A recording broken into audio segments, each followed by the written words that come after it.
Bonjour chers lecteurs, je vous retrouve aujourd'hui dans cette nouvelle vidéo pour un genre de vidéo qu'on voit beaucoup sur la Blogo et sur Booktube et que personnellement je n'avais pas encore repris mais que je faisais en fait dans mon carnet de lecture tous les mois, donc je me suis dit que ça pourrait être sympa de vous le partager, surtout que j'adore regarder ce genre de vidéo, donc je me suis dit que logiquement je devrais adorer les tourner. Et donc aujourd'hui je vous retrouve pour la palme de juillet. Donc qu'est-ce qu'une palme? C'est tout simplement une pile à lire mensuelle, PALM, je crois que vous avez compris. Et donc, le principe de ces vidéos, c'est tout simplement de vous présenter la palle du mois, donc les livres qu'on prévoit de lire pendant le mois qui va arriver. En l'occurrence, aujourd'hui, on est le 3 ou le 4 juillet plutôt. Et donc, du coup, je vais vous présenter la dizaine de romans que je compte lire pendant mon premier mois de vacances. Le premier roman que je compte lire, il s'agit du tome 5 de Gardien des cités perdues de Shannon Messenger, publié chez Lumen, projet Polaris. Comme vous pouvez le voir au petit marque-page, c'est ma lecture en cours. J'en suis à peu près à la moitié. Et j'adore. Pour l'instant, pour moi, c'est le meilleur de la saga. Mais je pense que je ne suis absolument pas objectif concernant cette saga car je l'adore. Voilà, il y a Harry Potter et puis il y a Gardien des Cités Perdues dans mon cœur. C'est pour vous dire à quel point cette saga est géniale en fait. Du coup, il est dans la palle de jouer parce qu'il faut encore que je termine. Il me reste à peu près 350 pages et normalement il devrait être terminé dans les prochains jours parce que j'adore. Ensuite, j'ai deux LC de prévus sur le mois de juillet. Et la première, c'est avec Valou de la chaîne Intemporelle et on va faire cette LC sur Les Outrepasseurs, le premier tome, Les Héritiers de Cindy Van Wilder, publié chez Gulfstream. Ce livre a fait beaucoup parler de lui sur le net. Personnellement, ce que j'en ai entendu, c'est que c'était une très bonne saga, que apparemment le tome 1 était fort introductif, etc. Mais il a quand même plu à vachement de personnes, donc pourquoi il ne me plairait pas à moi, je ne sais pas, donc j'espère vraiment qu'il va me plaire. J'avais proposé une lecture à Valou parce que c'est une chaîne, donc intemporelle Valou, que je suis énormément, que j'aime beaucoup. Je vous mets d'ailleurs le lien en barre d'infos. Et j'avais remarqué qu'elle avait ce roman dans sa palle, donc je me suis dit que ça pourrait être sympa de faire une petite lecture commune sur ce livre. Et donc du coup on devrait commencer normalement, quand on a fini nos lectures respectives, on commence les Outrepasseurs et j'espère que ce roman va beaucoup me plaire. Et la deuxième LC du mois, ce sera avec Océane, une abonnée sur Souvenirs perdus, le tome 1, L'étrangère de Samantha Bailly, publié chez Syros. Dans ce livre, on va suivre une île et sur cette île, on ne peut ni y entrer ni y sortir puisqu'il y a une espèce de léviathan, je crois, qui tourne autour de cette île. Et un jour, une étrangère va être retrouvée sur les plages de cette île. Alors, bien sûr, on se demande comment il a pu entrer, voilà, qu'est-ce qui s'est passé, quel dérèglement il y a eu. J'avais déjà lu les 50 premières pages il y a de ça longtemps, mais j'avais dû arrêter pour des lectures de cours, etc. Mais j'aimais beaucoup les 50 pages que j'en avais lues. Du coup, j'ai vraiment hâte de le reprendre. On va se le faire après les Outrepasseurs. Et j'espère que ça va être une lecture commune vraiment top et que je vais beaucoup apprécier ce roman. Pendant ce mois de juillet et celui-ci, après la lecture commune, c'est sûr que je me jette dessus parce que j'ai vraiment très envie de le lire. Je vais lire Shades of Magic de V.E. Schwab, publié chez Lumen, donc le tome 1. Je vous l'avais déjà présenté dans C'est toi qui choisis. C'est un livre que j'ai acheté fin du mois de juin, donc du coup c'est un tout nouvel arrivant dans ma page. Je ne vous l'ai d'ailleurs pas encore présenté en book haul, mais ça viendra. D'ailleurs, je peux vous dire que là, à l'heure actuelle, pour les votes du C'est toi qui choisis, ça fait à peu près 5 jours que la vidéo a été postée.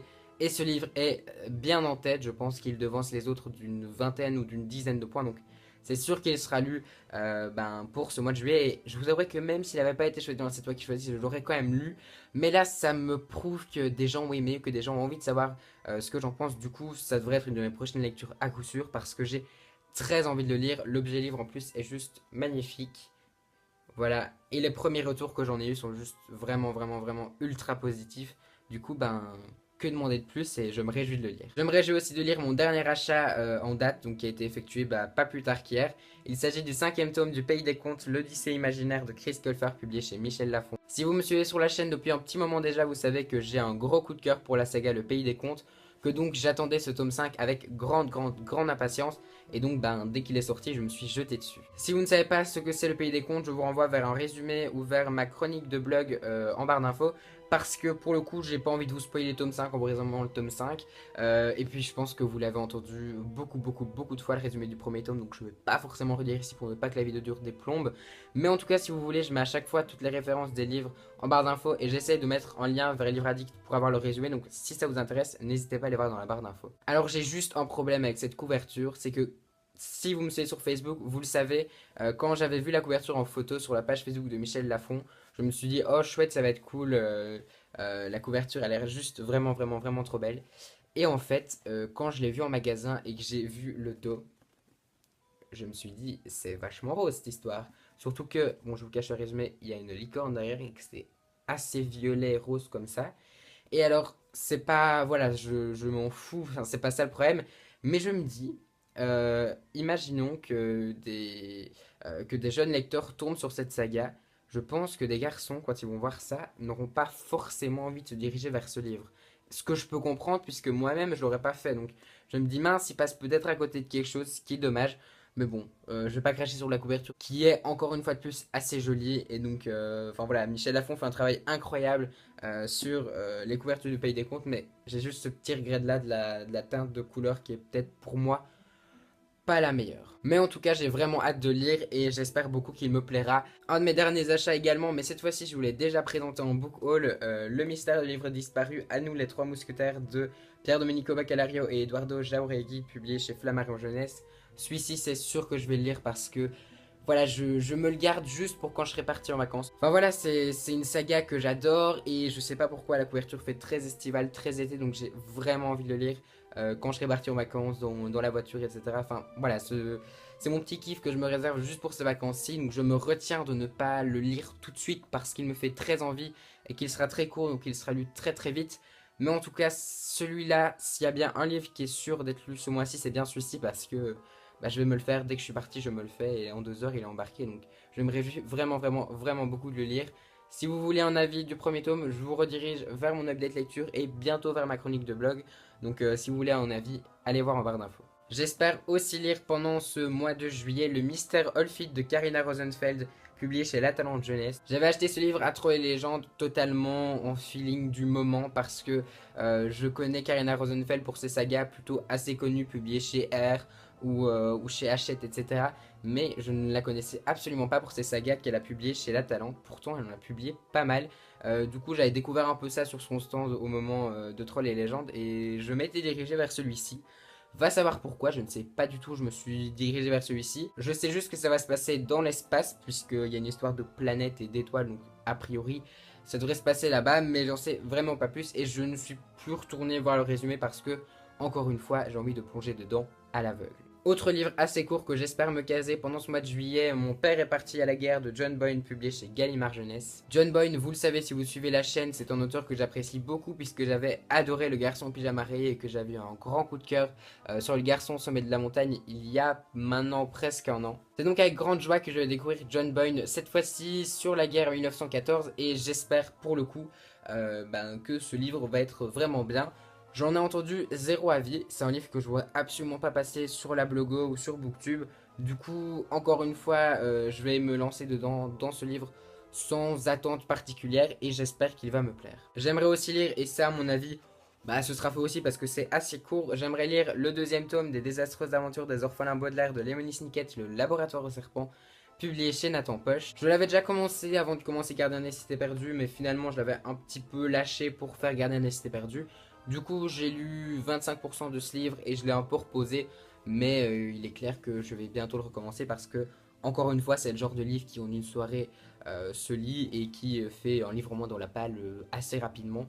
Et donc, il devrait être lu ce mois-ci, ça c'est sûr. Oui, parce que la saga fait quand même très tôt et que si je veux arriver au bout un jour, il serait peut-être temps que je me magne. Autre suite de saga, le tome 4 d'Autre Monde, Entropia de Maxime Chatham, publié chez Michel Lafon Poche. Non, chez Le Livre de Poche, pardon. Vous le savez, Autre Monde, gros coup de cœur pour moi. Les 3 premiers tomes, je les avais adorés. J'ai une grande attente du coup pour ce 4e tome, mais j'ai déjà vu que ce 4e tome plaisait autant que le 3e, que le 2e et que le premier. Donc voilà, je ne me fais pas trop de soucis. Ce sera ma petite lecture doudou de cet été. Pareil, il fait quoi? Il fait 410 pages. Il devrait se lire très très vite parce que Autre Monde, c'est une saga très addictive. Donc il devrait se lire très très vite et encore une fois j'aimerais beaucoup le lire cet été. Donc il sera lu probablement du coup fin du mois de juillet, mais il sera lu ça c'est sûr. Et j'espère vraiment qu'il va me plaire et je vous en reparle dès qu'il sera lu. Et enfin, dernier livre de cette palle, enfin dernière BD, puisque ce mois-ci j'aimerais lire le tome 10 de Seul, la machine à démourir de Gazzotti et Velman, publié chez Dupuis. Voilà, petite lecture BD sympa, je voulais une BD dans ma palme de juillet et je me suis dit que Seul pourrait très bien faire l'affaire. J'avais lu le tome 9, je ne sais plus si c'était en juin ou en mai je crois. Donc du coup ça fait un petit moment que j'ai plus eu de Seul et je me dis que ça pourrait être pas mal de lire le 10e tome. Donc du coup, pareil, je me plongerai dans cette suite. Et enfin, si je lis en ce mois de juillet, je serai enfin à jour sur cette saga, ce qui est plutôt pas mal puisque j'ai commencé cette saga en septembre, je crois. Donc en une année, je me serais mis à jour sur une saga de BD, c'est plutôt cool. Et j'espère que ce 10e tome va me plaire. Mais a priori aussi, là, il devrait pas y avoir trop de soucis parce que ben, c'est Seul et que Seul, c'est mon petit coup de cœur BD du moment. Donc j'espère vraiment que ça va me plaire et je vous en reparle dès que j'ai lu. Voilà, c'est la fin de cette vidéo, j'espère qu'elle vous a plu. N'hésitez pas à me dire dans les commentaires si vous aussi vous avez fait une sorte de petite palme pour juillet et si oui, quel livre la compose. Du coup, si vous avez aimé cette vidéo, n'hésitez pas à la liker et à vous abonner à la chaîne pour suivre toutes mes péripéties sur YouTube. Je vous souhaite d'excellentes lectures et je vous dis à très bientôt dans une prochaine vidéo.